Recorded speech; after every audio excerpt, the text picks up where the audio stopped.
Racikan Berita.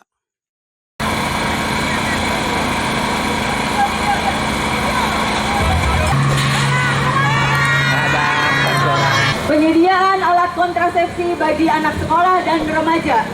Tolak, tolak, tolak. PP 28 2024. Tolak, tolak, tolak. Berhati.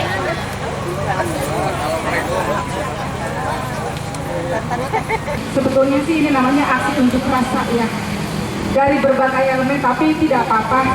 Jangan pernah sedih dan jangan pernah kecil hati, walaupun kita dipindah-pindah, digeser-geser, digusur-gusur, tapi ini fakta yang terjadi di Republik ini. Semuanya mohon duduk yang rapi di karpet merah, menghadap ke di sini ada bapak-bapak, ada Prof. Din Samsudin, ada Pak Saididu, ada Pak Marwan Batubara, ada Pak Hatta Taliwang, ada Om Lim, ada Pak Yakub, Pak Jida, dan Pak Paulus Januar. Menghadap ke depan sini, ibu-ibu, mohon dengan sangat biar acaranya cepat dimulai. Kita mulai acara kita, walaupun sedikit, tapi inilah yang real. Semoga ini diberkahi oleh Allah Subhanahu wa Ta'ala. Dan perjuangan harus tetap berlanjut walaupun dengan tekanan dan hambatan dari segala sisi. Oke. Hari ini kita adakan aksi akbar sebetulnya yang akan diprakasari oleh GPKR, Gerakan Penegak Kedaulatan Rakyat, oleh G45, Gerakan Undang-Undang Dasar 1945, dan FPDR, Front Pedenak Daulat Rakyat. Atas berkat rahmat Allah yang Maha Kuasa dan dengan didorongkan oleh keinginan luhur supaya berkehidupan kebangsaan yang bebas bagi seluruh rakyat Indonesia. Sekian, terima kasih. Hadirin dimohon duduk kembali. Silakan duduk kembali. Selanjutnya acara saya silakan kepada Prof. Din Samsudin. Assalamualaikum warahmatullahi wabarakatuh. Merdeka! Allahu Akbar! Dalam keadaan apapun, perjuangan harus tetap berjalan. Kita tidak perlu kecewa, tidak perlu bersedih hati. Untuk aksi kali ini memang mengalami perpindahan sampai 3 kali. Mungkin sebagian dari kawan-kawan kita sudah berangkat ke depan gerbang gedung MPR RI, DPR RI, DPD RI, Jalan Gatot Subroto. Jadi banyak yang menghubungi saya. Namun dipindahkan ke depan gedung TVRI. Panggung sudah sempat disiapkan di sana. Namun dipindahkan lagi ke tempat ini. Kita terima saja apa perintah dari penguasa. Tapi ingat, kekuasaan itu tidak akan langgeng. Maka sebagai presidium dari GPKR dan G45, saya minta acara segera kita lakukan seberapapun yang hadir. Maka tunjukkan kedisiplinan dan ketertiban. Lagi ini banyak kamera. Nah, saudara-saudara, hari ini kita memperingati Hari Konstitusi. Gimana sih? Jadi jelek nih kalau tahu lah. Ini pengawas saya jangan duduk itu juga. Tertib. Betapapun karena itu banyak kertas yang bisa diduduki rapi hadap sini. Apa? Ya, hadap sini peserta. Dalam perjuangan harus tertib dan berdisiplin. Mas, hadap sini, wajahnya hadap sini. hadap ke depan. Kita memperingati Hari Konstitusi 18 Agustus yang merupakan Hari Konstitusi kala sejumlah pendiri bangsa dari berbagai agama, dari berbagai golongan berapat dan memutuskan Undang-Undang Dasar 1945 yang tadi pembukaannya dibacakan. Di dalamnya ada Pancasila. Oleh karena itu, saya ingin menyilakan beberapa tokoh yang hadir dari 3 organisasi GPKR, G45, dan FPDR. GPKR adalah Gerakan Penegak Kedaulatan Rakyat. G45 adalah gerakan kembali ke Undang-Undang Dasar 1945 yang asli, yang disepakati oleh para pendiri bangsa dengan adendum, tentu tentang masa jabatan presiden hanya maksimum 2 kali. Kemudian ada FPDR, Front Penegakan Daulat Rakyat. Ketiga aliansi ini sebenarnya mempunyai pendukung berbagai elemen, organisasi, dan juga elemen-elemen lembaga-lembaga masyarakat. Maka izinkan saya mengundang pertama yang mewakili GPKR. Di sini ada Dr. Paulus, yang beliau adalah tokoh Katolik, seorang dokter, dan ikut menggugat undang-undang tentang kesehatan. Pak Paulus nanti ada, itu biar PPDR. Ini tentang ini penegakan kedaulatan rakyat. Silakan Pak Paulus, masing-masing 3 menit.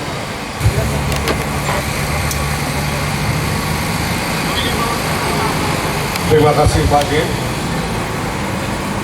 Saya Paulus Edward sebagai Presidium GPKR, Gerakan Penegak Kedaulatan Rakyat. Pada hari ini saya bicara dengan penuh keprihatinan terhadap penyelewengan konstitusi. Dan pada peringatan Hari Konstitusi ini kita memperingati tegaknya konstitusi, namun kita menyaksikan hari ini masih terjadi penyelewengan terhadap konstitusi.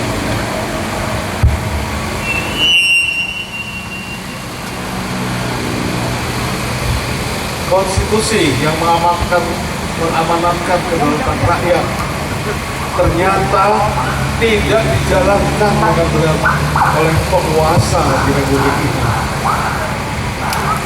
Kita lihat bagaimana kedaulatan rakyat tidak diperhatikan, kedaulatan rakyat tidak diperhatikan, kedaulatan rakyat diabaikan.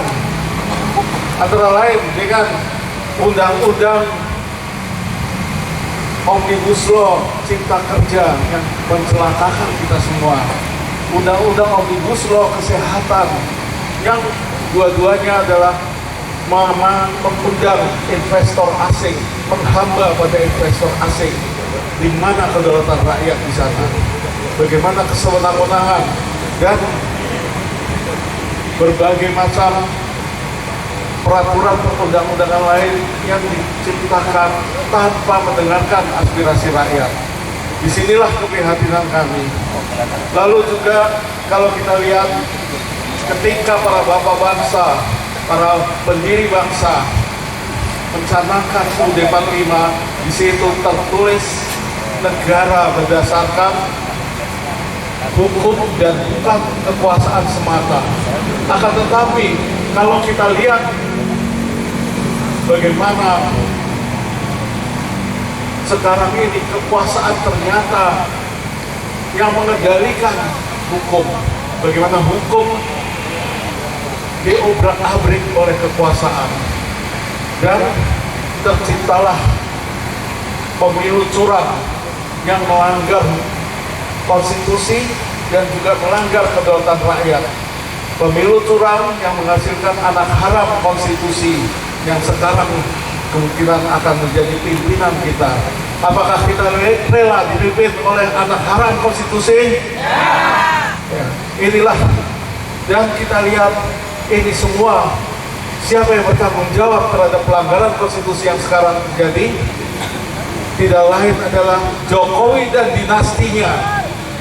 Karena itu kita harus tegakkan keadilan, kita tegakkan konstitusi, dan kita lawan semua pelanggaran konstitusi. Mengapa demikian? Karena fungsi konstitusi adalah melindungi rakyat dari kesewenang-wenangan. Apabila konstitusi dilanggar, apabila konstitusi tidak dijalankan, berarti kesewenang-wenangan itulah yang akan berlaku di republik ini. Dan inilah keprihatinan kita. Jadi akhirnya saya mengajak kita semua, mengajak para hadirin, mengajak seluruh rakyat Indonesia bangkit dan bergeraklah lawan penyelewengan terhadap konstitusi. Sekian, terima kasih. Terima kasih Dr. Paulus, mewakili Presidium GPKR. Selanjutnya seorang lagi saya minta atas nama GPKR, Habib Sayuti Asyafri, 2-3 menit. Mewakili Presidium Gerakan Penegak Kedaulatan Rakyat.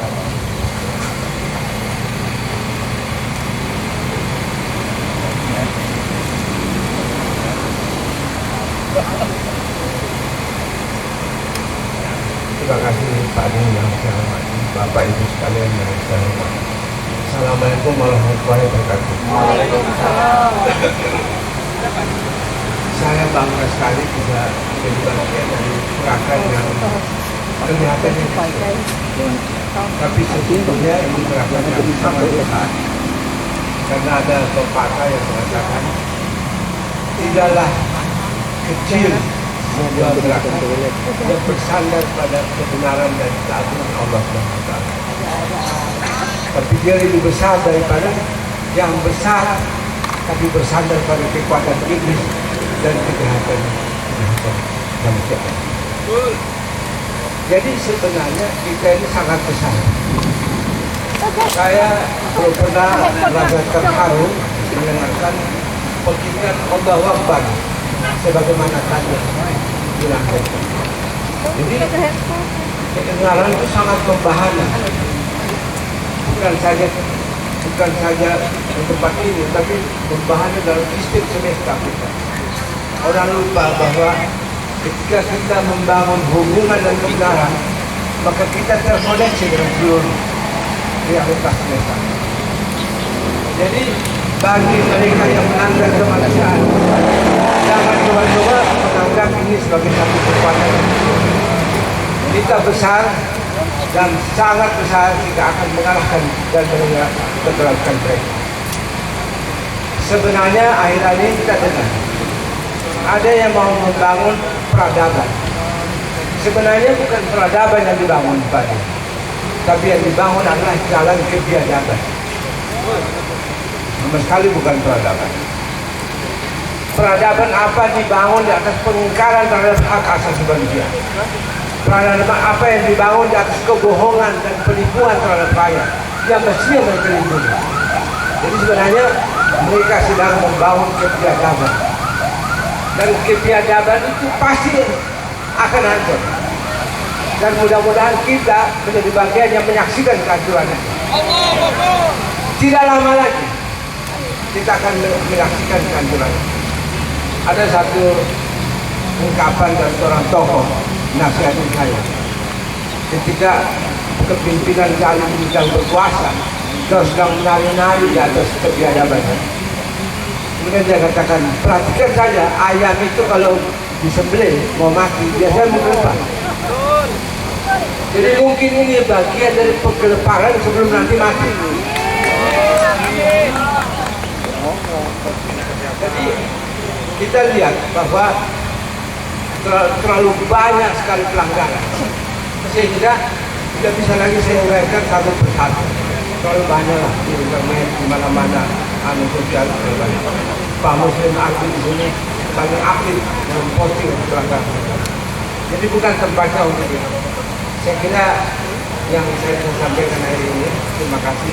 Wassalamualaikum warahmatullahi wabarakatuh. Terima kasih Habib Sayuti Asyatri, mewakili Presidium GPKR. Sekarang kita undang Presidium Gerakan Penegak Gerakan Kembali ke Undang-Undang Dasar 1145 G45.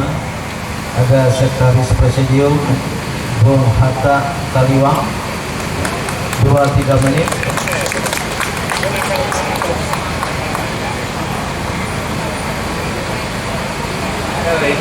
Hidup Bung Hatta! Ini Bung Hatta ini. Ya, terima kasih Pak Den dan teman-teman semua yang saya hormati dan saya cintai. Jadi biasanya saya menggunakan bahasa rakyat yang mudah dimengerti dalam konteks penyelewengan atau yang berkaitan dengan G45. Jadi, salam. Assalamualaikum warahmatullahi wabarakatuh. Waalaikumsalam warahmatullahi wabarakatuh. Jadi begini, kenapa kita sebut terjadi penyelewengan atas konstitusi atau G45? Terutama yang dilahirkan atau yang jadi pikiran pendiri bangsa. Misalnya, saya ambil contoh soal pemilu atau pilpres lah ya, yang paling konkret. Pilpres menurut UUD 45 asli itu dilakukan di MPR, dihadiri oleh utusan golongan, utusan daerah, dan dari unsur partai politik. 3 itu unsurnya. Kalau sekarang kan pilpres dilakukan hanya oleh partai, padahal banyak orang nggak merasa ikut berpartai, ya enggak? Ada yang merasa, misalnya barangkali Muhammadiyah nggak merasa itu partai yang ada itu sebagai penyalur aspirasi. Orang NU juga barangkali sebagian nggak merasa tersalur kepentingannya lewat partai. Jadi mereka tentu lebih bahagia kalau menurut UUD 45 asli itu ikut sebagai utusan golongan. Begitu juga jasa-jasa para pendiri negara, misalnya sultan yang ada di daerah-daerah itu semua dulu yang mengikrarkan diri bergabung dengan Republik Indonesia ini belum tentu serap juga ikut di dalam partai. Mereka merasa lebih nyaman, lebih baik saya mewakili daerah saya mewakili daerah istimewa Yogyakarta, saya merasa lebih senang mewakili daerah Aceh, saya lebih senang mewakili daerah Maluku Utara atau Sumbawa dan seterusnya. Jadi unsur-unsur di dalam UUD 45 yang terdiri dari 3 unsur itu adalah utusan golongan, utusan daerah, dan utusan partai hasil keterpilihan ini. Menurut UUD 45 mereka yang bermusyawarah. Itulah makna kedaulatan rakyat yang dipimpin oleh hikmah kebijaksanaan dalam permusyawaratan perwakilan, bukan permusyawaratan partai-partai.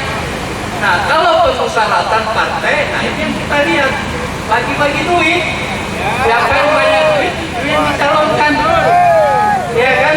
Kalau ada misalnya di MPR itu ada unsur Panglima TNI, ada unsur Kepala Kepolisian RI, ada unsur Muhammadiyah, ada unsur Kesultanan dan sebagainya bermusyawarah, maka tukang tambal ban nggak bisa dicalonkan, nggak akan lolos dari calon.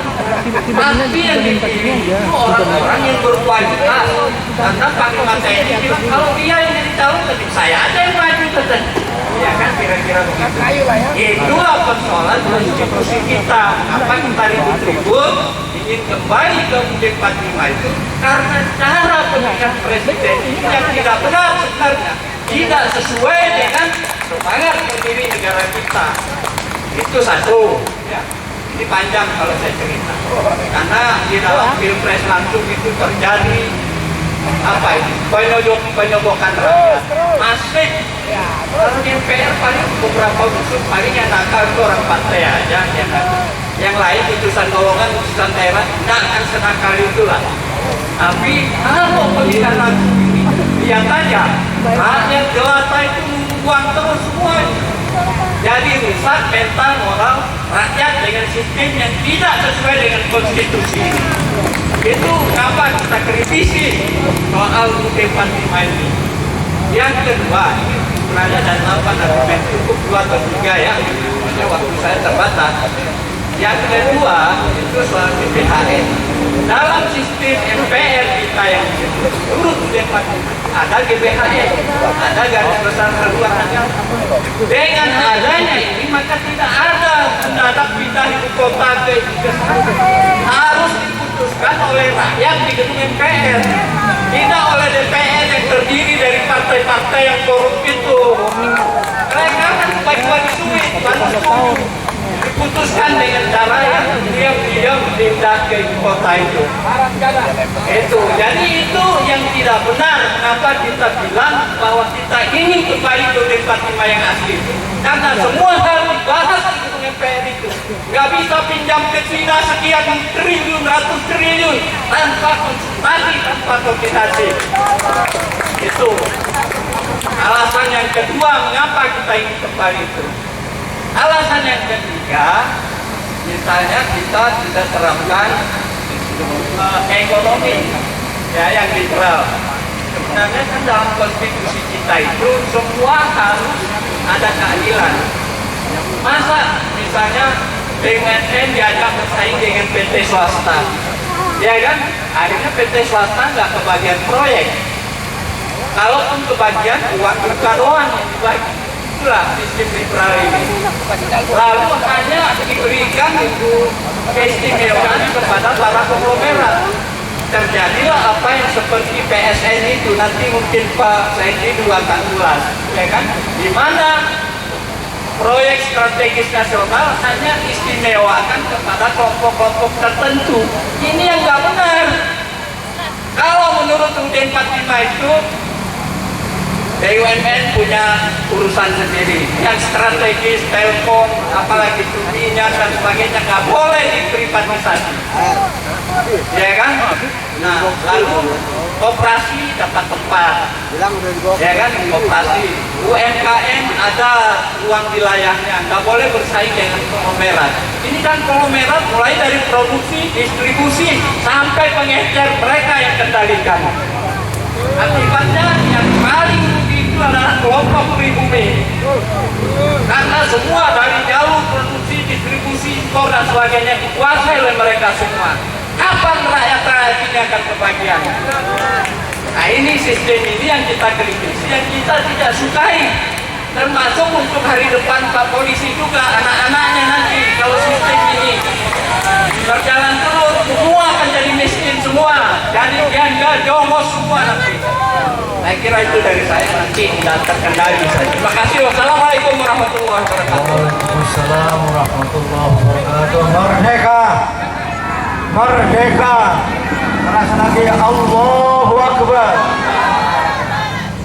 Yang terakhir sebagai pelaksana atas nama Presidium FPDR Front Penegak Daulat Rakyat, Pak Marwan Batubara, silakan. Terima kasih Pak Din. Assalamualaikum warahmatullahi wabarakatuh.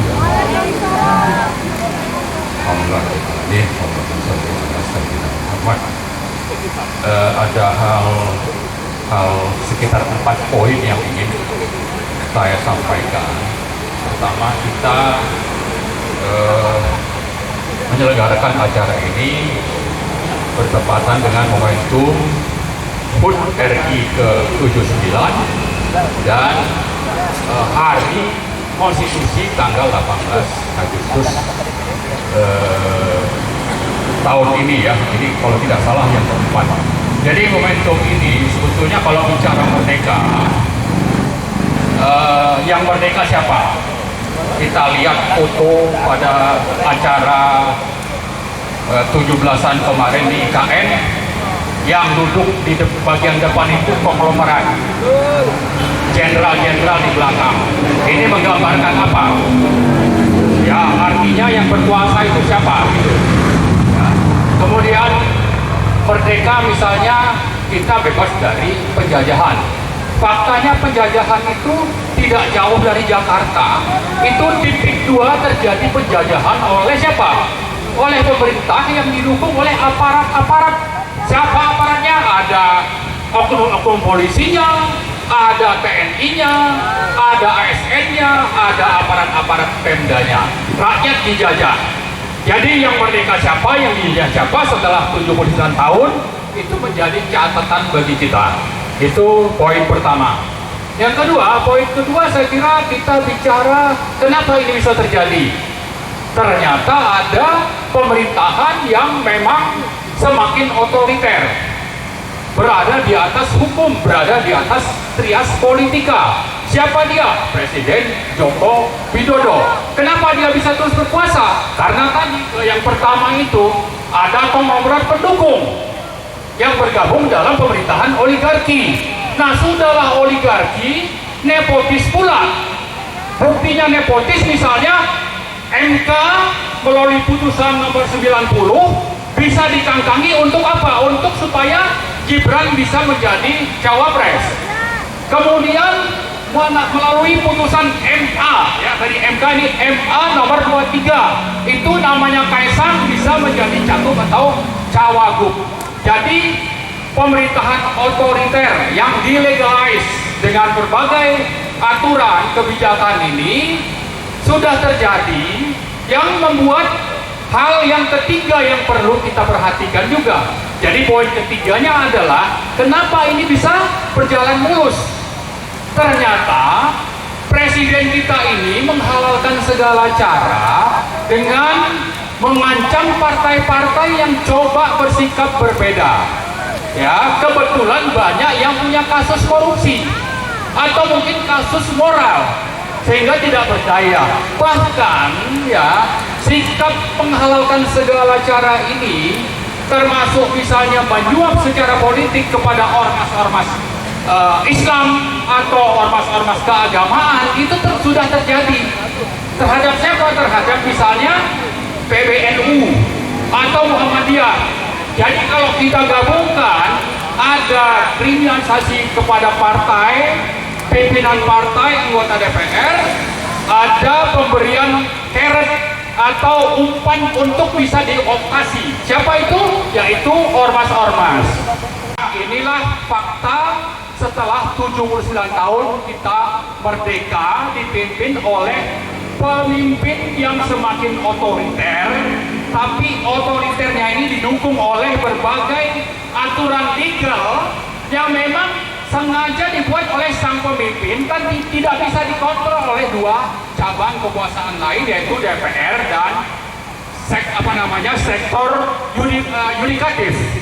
Nah, karena itu poin keempat yang ingin saya sampaikan adalah bahwa karena ini menyangkut masa depan bangsa Indonesia, masa depan anak-anak cucu kita ke depan ya, masa depan bapak-bapak yang ada di Polri, TNI ya, bahwa ini harus dihentikan. Yang lagi atau penjahat utamanya itu yaitu Presiden Joko Widodo harus dihentikan. Maka terakhir sekali dalam poin keempat ini saya mengajak kita semua untuk apa? Untuk supaya terjadi proses pelengseran Presiden Joko Widodo dalam waktu kurang dari 40 hari ke depan. Harapannya bulan depan ini bisa terjadi. Mari kita terus dorakan semangat rakyat untuk melakukan perlawanan. Dan setelah itu ya, kita mau supaya sang pemimpin Joko Widodo ini diadili menurut hukum yang berlaku. Karena pelanggaran konstitusi, undang-undang dan berbagai peraturan yang berlaku itu sudah lebih dari cukup untuk menangkap dan memenjarakan Joko Widodo. Saya kira itu saja yang saya sampaikan. Terima kasih. Assalamualaikum warahmatullahi wabarakatuh. Waalaikumsalam warahmatullahi wabarakatuh. Selanjutnya pembacaan pernyataan GPKR, G45 dan FPDR. Untuk itu saya minta tim pelaksana, nggak usah dibaca nama presiden, untuk berdiri di depan Mbak Dr. Sabriyati Aziz, Mas Jindar, ya, Mbak Ida, dan Daeng. Wahidin di depan aja. Membaca secara bergantian. Enggak, kita mau berdiri. Saya mohon semua berdiri. Ya.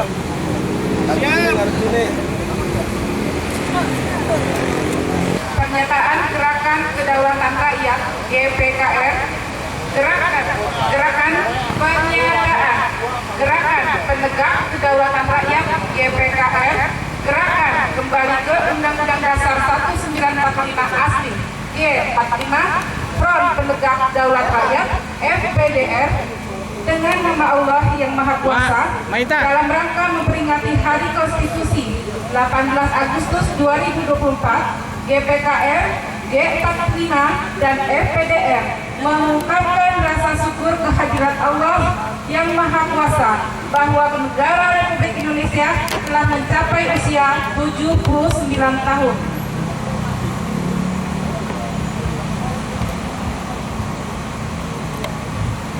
Namun, kami prihatin bahwa perwujudan cita-cita proklamasi kemerdekaan 1945 masih jauh pada kenyataannya, dan bahkan ada gejala dan gelagat penyimpangan dan penyelewengan oleh rezim yang berkuasa yang semakin menguras kekayaan negara untuk memperkaya diri dan kroni-kroninya.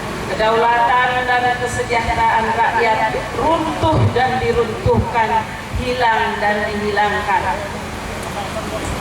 Sehubungan dengan itu, GPKR, G45 dan FPDR menyatakan hal-hal sebagai berikut. 1. Mendesak kepada seluruh lembaga negara untuk secara bersungguh-sungguh menegakkan kedaulatan rakyat, bukan kedaulatan partai dan apalagi kekuasaan rezim yang hanya menampilkan kediktatorannya dan politik dinasti. 2. Mendesak MPR RI, baik yang lama maupun yang baru, agar mengadakan sidang istimewa untuk menetapkan kembali ke Undang-Undang Dasar 1945 asli hasil permufakatan para tokoh bangsa pada 18 Agustus 1945 dengan adendum tentang masa jabatan presiden maksimum 2 periode. 3. Pada pelanggar dan pengkhianat terhadap kedaulatan rakyat dan konstitusi untuk berhenti dari keserakahan politik, menghentikan politik dinasti dan perampasan kepemimpinan partai-partai politik. Rakyat tidak akan tinggal diam dan akan terus berbuat untuk menyeret yang bersangkutan ke proses hukum, baik lewat pengadilan negara ataupun pengadilan rakyat. Jakarta, 18 Agustus 2024, atas nama Presidium GPKR, G45 dan FPDR. Terima kasih. Assalamualaikum warahmatullahi wabarakatuh. Dari sejumlah puluhan organisasi dan lembaga yang bergabung berafiliasi kepada masing-masing. Oleh karena itu, walaupun yang hadir dari presidium sedikit dan para pendukung tidak banyak, janganlah kita kecewa.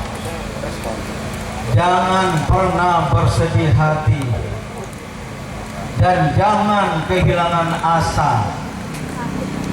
Kitab suci Al-Quran mengatakan, wala tahinu wala tahzanu wa antumul a'launa in kuntum mu'minin.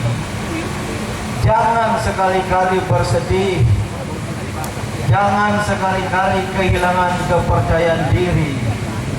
Sesungguhnya engkau semua mempunyai kekuatan, mempunyai marwah yang tinggi jika kalian benar-benar menjadi orang yang beriman. Oleh karena itu, saya mengajak semua yang hadir, saya sendiri tidak kecewa. Kita memang mengalami perlakuan semula sudah ditentukan di depan gerbang gedung MPR RI, DPD RI, DPD RI Jalan Gatot Subroto. Karena kita sesuai dengan undang-undang memberitahu secara resmi dan sudah diketahui. Namun secara mendadak dipindahkan. Saya mendapat informasi ke depan gedung TVRI di sebelah sana. Dan saya tahu karena tadi pagi juga memimpin aksi besar Aliansi Rakyat Indonesia Bela Palestina. Sudah dipasang panggung, namun disuruh dibongkar dan pindah ke tempat ini. Ini Bapak Polisi, suatu perlakuan yang tidak baik, suatu perlakuan yang tidak benar. Silakan dengan kekuasaan yang dimiliki, tapi yakinilah Allah Subhanahu wa Ta'ala Maha Tahu. Tahu polisi semacam begini. Kami menerima kesewenangan ini, tapi percayalah, perjuangan ini tidak akan berhenti. Al-Quran sekali lagi mengatakan, kam min fi'atin qalilatin ghalabat fi'atan katsiratan biidznillah. Betapa banyak kelompok kecil, kelompok mayoritas dapat memenangkan dan mengalahkan kelompok mayoritas. Maka lewat media massa yang meliput kegiatan ini, banyak dari kawan-kawan kami seperjuangan yang tidak bisa datang, kita terima. Namun ketahuilah, perjuangan kami tidak akan berhenti sampai di sini. 3 pendukung kegiatan hari ini masing-masing mempunyai tema, ya. F dan GPKR, tegakkan kedaulatan rakyat. Karena rakyat Indonesia belum berdaulat secara politik, kedaulatan berada di pimpinan partai politik dan bahkan hanya segelintir dari elit partai itu yang menentukan. Tidak ada kedaulatan rakyat. Dan ketika pemilu pilpres, hak rakyat dirampas, hak rakyat dirampok, terutama dengan persebaran atas nama bantuan sosial dan lain sebagainya. Hak ekonomi yang menjadi hak rakyat sekarang ini dikuasai oleh segelintir orang, oleh kaum kleptokrat istilahnya, para pejabat yang berbisnis dan menjarah aset nasional. Inilah yang kita yakini runtuhnya kedaulatan rakyat. Bukan hanya runtuh, tapi diruntuhkan. Bukan hanya hilang, tapi dihilangkan. Maka seruan kita, tegakkan kedaulatan rakyat. G45 gerakan kembali ke Undang-Undang Dasar 1945 yang telah menjadi kesepakatan para tokoh bangsa 18 Agustus 1945. Itulah dasar negara kita yang dibacakan tadi, Undang-Undang Dasar negara kita. Namun sudah diselewengkan, namun sudah disimpangkan. Yang berlaku sekarang adalah Undang-Undang Dasar tahun 2002 dengan turunannya undang-undang sampai nanti kepada peraturan pemerintah terjadi penyelewengan dan penyimpangan dari kesepakatan para pendiri bangsa, maka seruannya adalah terapkan kembali Undang-Undang Dasar 1945 asli. Ada penjelasannya, hasil permufakatan para tokoh bangsa pada 18 Agustus 1945 dengan adendum, yaitu tentang masa jabatan presiden maksimum 2 tahun. Maka terapkan Undang-Undang Dasar yang FPDR yang dipimpin oleh Pak Marwan Batubara, banyak jenderal di sini. Mereka melihat runtuhnya kedaulatan rakyat, maka sampai kepada desakan pejabat pengkhianat konstitusi dan kedaulatan rakyat harus ditangkap, seret, dan jebloskan. Ini kalau polisi berani untuk menjeblos. Tapi ini ya, hati nurani rakyat, jangan main-main, apalagi di akhir masa jabatan semakin menjadi-jadi, melanggar konstitusi, kami punya bukti, melanggar hukum, maka jangan main-main. Saya kira ya, tidak akan bisa lepas begitu saja. Tadi dibacakan ya, tangkap, seret, dan jebloskan. Kalau tidak lewat pengadilan negara, lewat pengadilan rakyat. Jangan anggap enteng. Jangan anggap enteng kemungkaran dan kemaksiatan seperti ini. Saya sebagai muslim, sebagai insan beragama, meyakini Allah Subhanahu wa Ta'ala, mohon maaf kepada kebanyakan muslim, ahsanul hakimin, ahsanul hakimin, sebagai hakim yang tertinggi. Maka semuanya, baik wartawan termasuk penjaga keamanan, jangan pernah lepas dari keyakinan seperti ini. Jangan karena merasa sedang berkuasa semena-mena. Kami rakyat, saya pribadi terus terang sudah meninggalkan hal-hal duniawi. Ini semata-mata untuk kepentingan ukhrawi. Maka oleh karena itu mohon pernyataan kami dapat disebarluaskan. Nah sekarang mohon maaf, membawa acara saya ambil lagi. Ada sesi kedua orasi, mohon singkat dari dua elemen tidak terkait dengan GPKR, G45 dan FPDR, organisasi lain, dan pernyataan mereka saya yakin semakin membuktikan ada kerusakan moral di tubuh bangsa ini. Pak saya hidup, ini nama lengkap beliau Muhammad Said Didu, sering disingkat Mossad,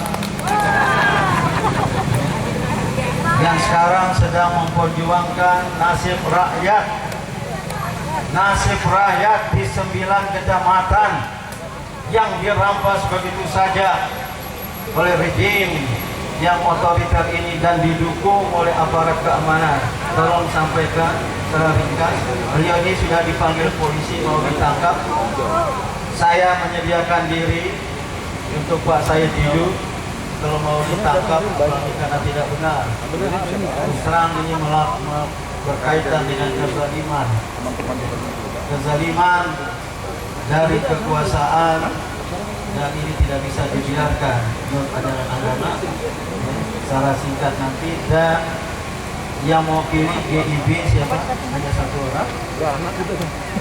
Ya, Ibu Rita, Gerakan Indonesia Beradab, yang juga punya aspirasi yang kita dukung bersama tentang peraturan pemerintah nomor 28. Setelah ini, silakan.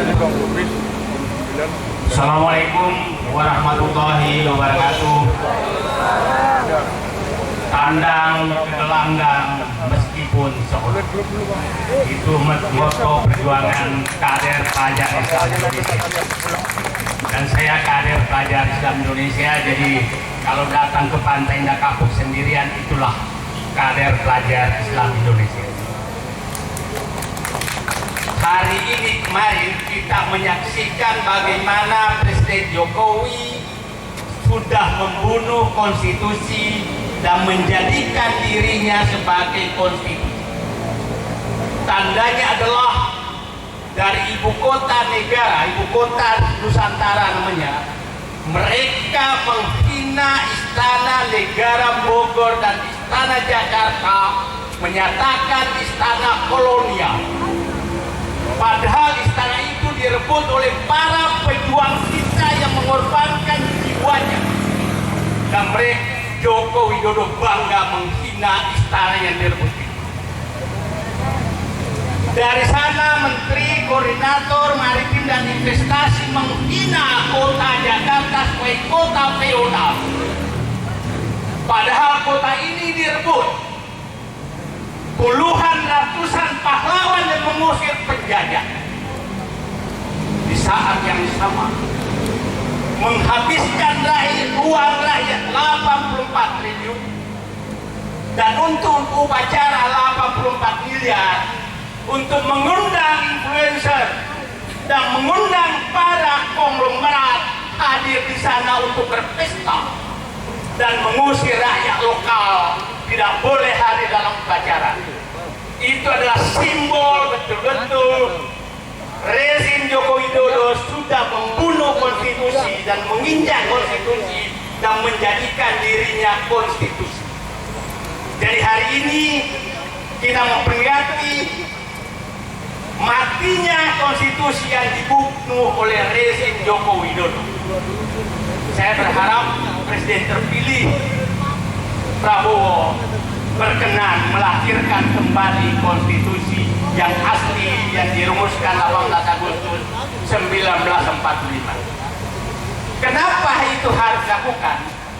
Prof. Din, saya ingin menyatakan bahwa gara-gara konstitusi terjadilah siklus kekuasaan dan namanya adalah siklus rampok, sogok, dan berkuasa. Rampok semua oleh para pengusaha yang menjadi penyumbang dalam penguasaan. Habis itu sogoklah rakyat dengan berbagai bentuk bansos, macam-macam, ormas disogok. Habis itu berkuasa lagi dan bersuasa lagi dan menyogok lagi. Siklus ini bisa terjadi. Nah, kita di depan mata kita, saya katakan, Pantai Indah Kapuk itu sedang terjadi proses pengambil alihan hak rakyat yang sangat nyata di depan mata kita. Luasnya itu saya yakin akan melebihi Singapura, karena perkiraan saya akan ada perampasan hak rakyat sekitar 100.000 hektar dengan harga yang sangat tidak masuk akal, Rp50.000 per meter. Saya makan es krim di Pik 2 harganya 100.000. Saya membayangkan harga es krim 2 meter tanah rakyat. Di atas tanah saya berdiri yang dijual oleh mereka dengan harga 36 juta rupiah. Bapak dan Ibu bayangkan dia beli dari rakyat di Rp50.000 dan dia jual dengan 36 juta rupiah. Apa yang terjadi? Semua aparat, semua preman sudah menjadi kacung daripada para penyumbang penyogok kekuasaan, dan itu terjadi di seluruh Indonesia. Pik 2 di depan mata kita itu terjadi di seluruh kota di Indonesia, dan kita menyaksikan kemarin bagaimana mereka ketawa-ketawa di atas puncak bukit di Indonesia, di ibu kota negara. Mereka itulah yang menguasai negeri ini. Mereka itulah yang menguasai partai politik.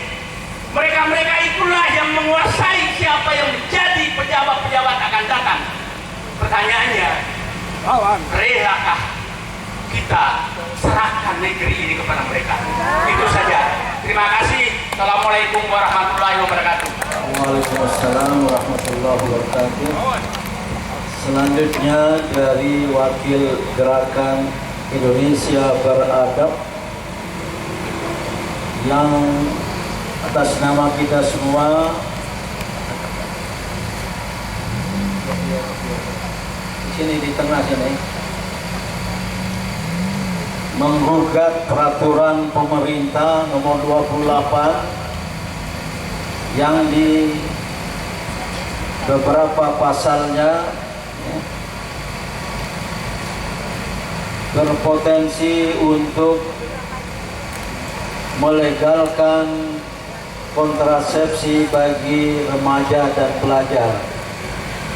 Ini sungguh satu peraturan pemerintah yang sudah ditandatangani oleh Presiden yang akan merusak generasi bangsa yang akan datang. Suatu peraturan pemerintah yang menjadi anti klimaks dari revolusi mental karena bersifat dekonstruksi mental. Dari atas nama kita Gerakan Indonesia Beradab, secara singkat ini.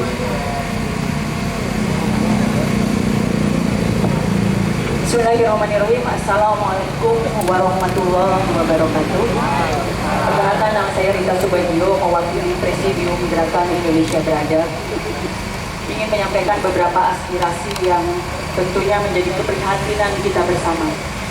Bapak dan Ibu, di Hari Konstitusi ini kita ingin mengingatkan bahwa para pendiri bangsa kita tidak pernah menyiapkan konstitusi kita adalah konstitusi yang freedom from religion, yang bebas dari nilai-nilai agama, konstitusi yang tidak berketuhanan. Pada dasarnya ini yang kemudian juga dibenarkan oleh beberapa hakim di Mahkamah Konstitusi ketika kami menggugat beberapa undang-undang yang terkait dengan nilai-nilai moral.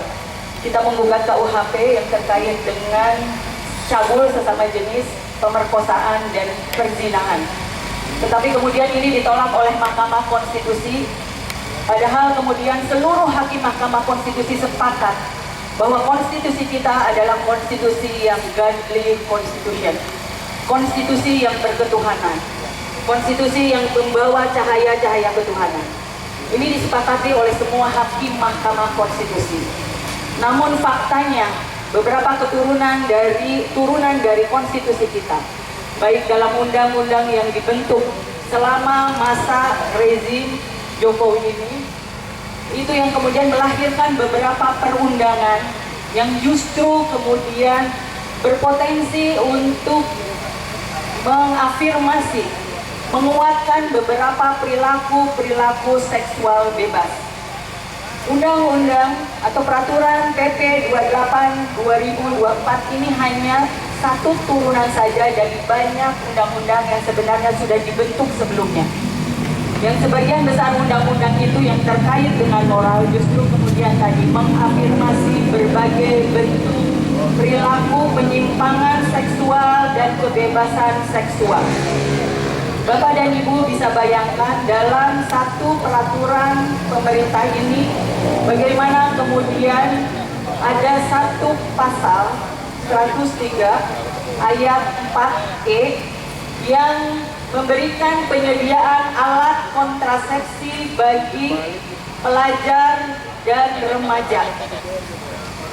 Walaupun Kemenkes kemudian berargumen ini hanya untuk remaja atau pelajar yang sudah menikah, tetapi ini tidak ada satupun dalam penjelasan pasal-pasal dan ayat ini.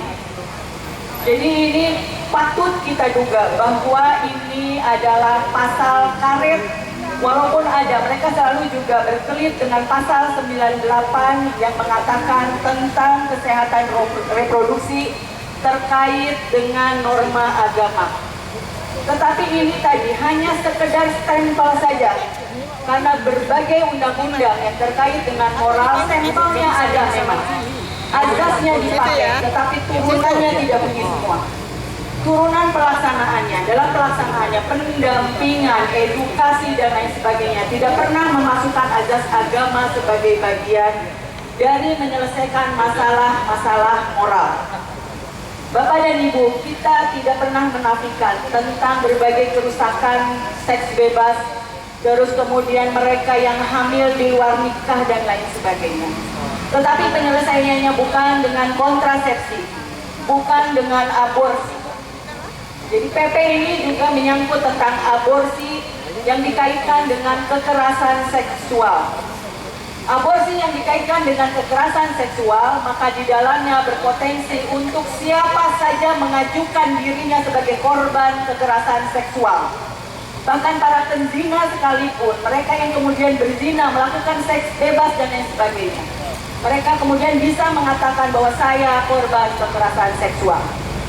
Undang-undang ini benar-benar undang-undang yang membawa misi tentang merubah masyarakat tentang paradigma seksualitas. Ini memang mereka menargetkan ini untuk mengubah paradigma kita, paradigma masyarakat terkait dengan seksualitas. Dan ini sudah dilakukan sistematis Bapak dan Ibu sekalian, karena kami mengawal undang-undang ini sudah sekitar, tidak hanya undang-undang kesehatan, tetapi ada undang tindak pidana kekerasan seksual, undang-undang PKDRT, undang-undang perlindungan anak, dan lain sebagainya, yang semuanya memasukkan beberapa hidden agenda yang sebenarnya ingin mengubah paradigma kita tentang seksualitas. Bapak dan Ibu, ini kita kalau memotret kejadian di Amerika perlu 50 tahun untuk sampai di titik pelegalan pernikahan sesama jenis. Maka kita tidak akan biarkan negara ini sampai di titik apa yang kemudian menjadi kiblat kita tentang kebebasan seksual. Bapak dan Ibu siap untuk terus berjuang bersama kita? Ya. Tolak PP 28 2024, tolak. Itu saja Bapak dan Ibu. Wabillahi taufiq wal hidayah. Assalamualaikum warahmatullahi wabarakatuh. Waalaikumsalam warahmatullahi wabarakatuh. Terima kasih yang mewakili Gerakan Indonesia Beradab.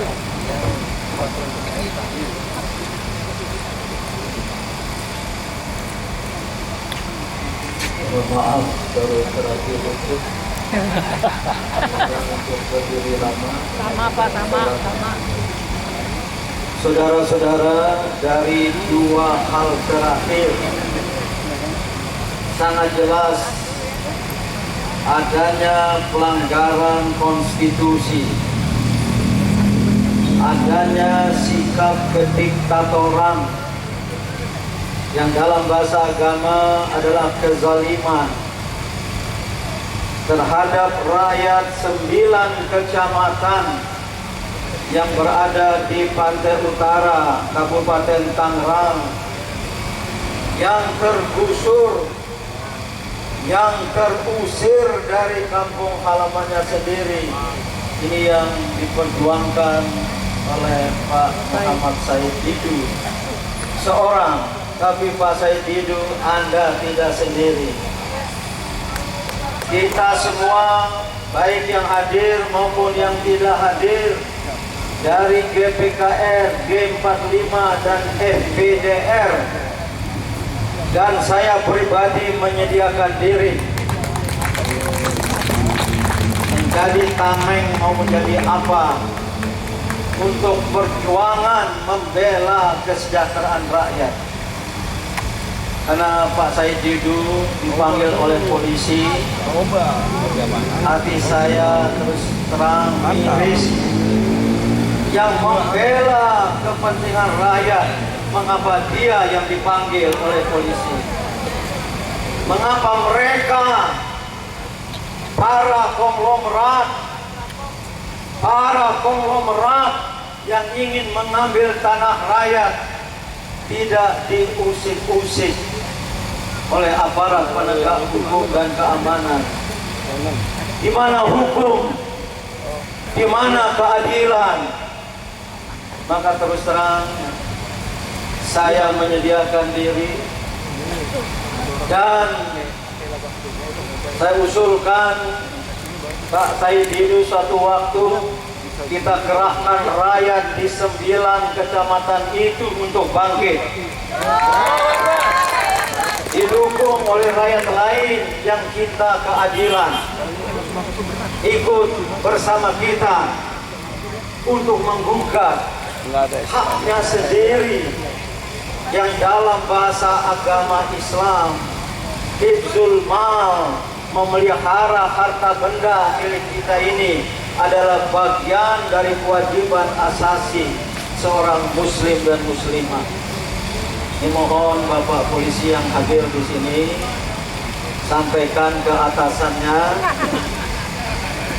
Ya Bapak polisi, kawan-kawan saya, jelas tadi didengar, sampaikan ke atasan bapak-bapak, saudara-saudara, kalau memanggil Said Didu yang membela rakyat, apalagi sampai untuk menersangkakan, ini sungguh merupakan kezaliman.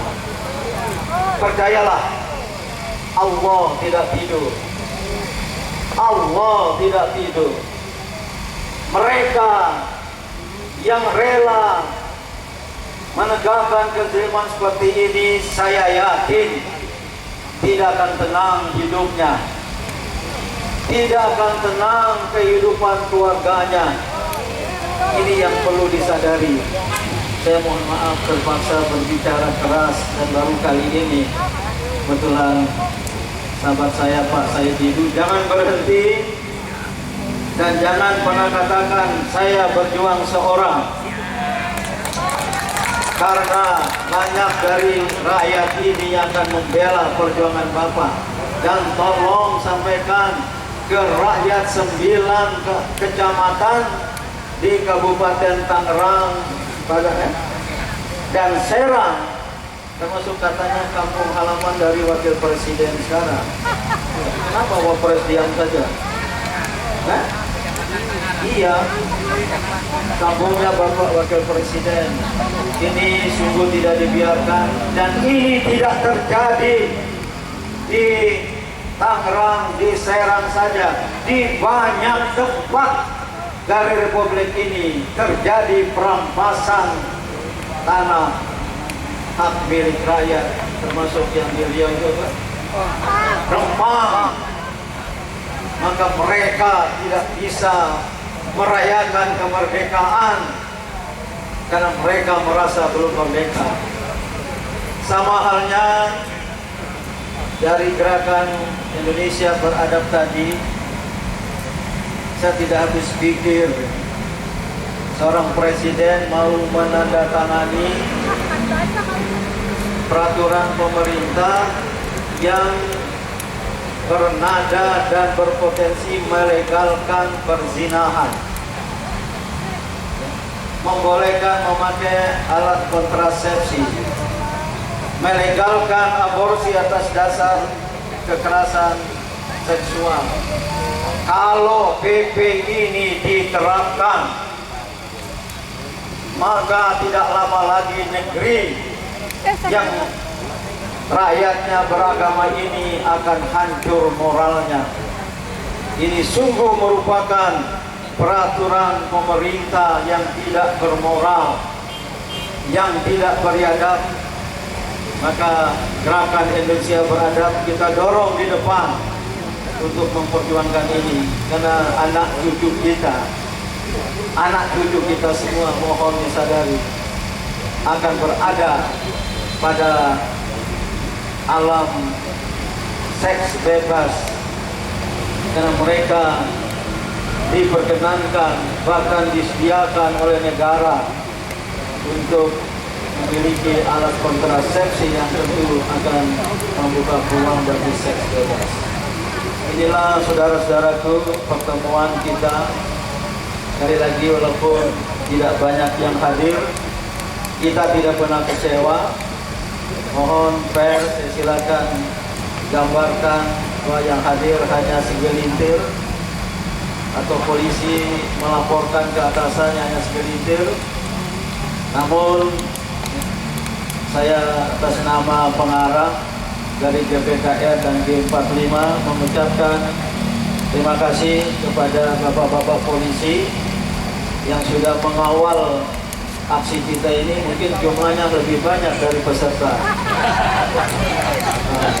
sehingga aman ya. Terima kasih, sampaikan nanti juga saya hubungi langsung Bapak Kapolda yang telah mengamankan acara kita ini. Meskipun disuruh pindah-pindah, kami rakyat ya taat saja, namun mencatat ini kesewenang-wenangan yang tidak sebianya dilakukan oleh aparat penegak hukum dan keamanan, apalagi beragama. Ini bapak-bapak mohon maaf, ya, memang kebetulan langsung berhadapan. Ada yang lihat saya, ada yang tidak. Ini tidak baik dari sudut manapun, termasuk dari sudut agama. Ya, namun apalah kita ini rakyat, tapi jangan macam-macam dan semena-mena terhadap rakyat. Oke, jaga semangat, jangan pernah gentar, jangan kendor semangat. Coba ikuti saya dengan teriakan Allahu Akbar. Allahu Akbar. Merdeka. Merdeka. Saya kembalikan kepada pembawa acara. Wassalamualaikum warahmatullahi wabarakatuh. Terima kasih kepada Prof. Samsu dan seluruh jajaran dari Presidium GPKR, FPDR dan G45. Terima kasih untuk Bapak-Bapak Presidium GPKR, FPDR dan G45 yang telah membersamai kita, yang menjadi motor kita, yang menjadi motivator kita, dan menjadi pemimpin kita untuk tetap bergerak, berjuang untuk negara kita, untuk negara tercinta, untuk anak cucu kita. Allahu Akbar, Allahu Akbar, Allahu Akbar. Jangan pernah lelah, jangan pernah capek, dan tidak akan kapok untuk tetap turun ke jalan, walau hanya sedikit yang turun. Selanjutnya kita ada sesi foto bersama. Kedaulatan rakyat. Undang-Undang Dasar 1945. Pengkhianat kedaulatan rakyat dan Undang-Undang Dasar 1945.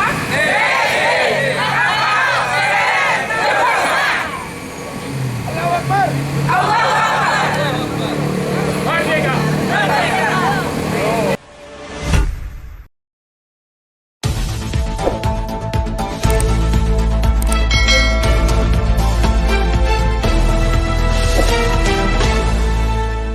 Racikan Berita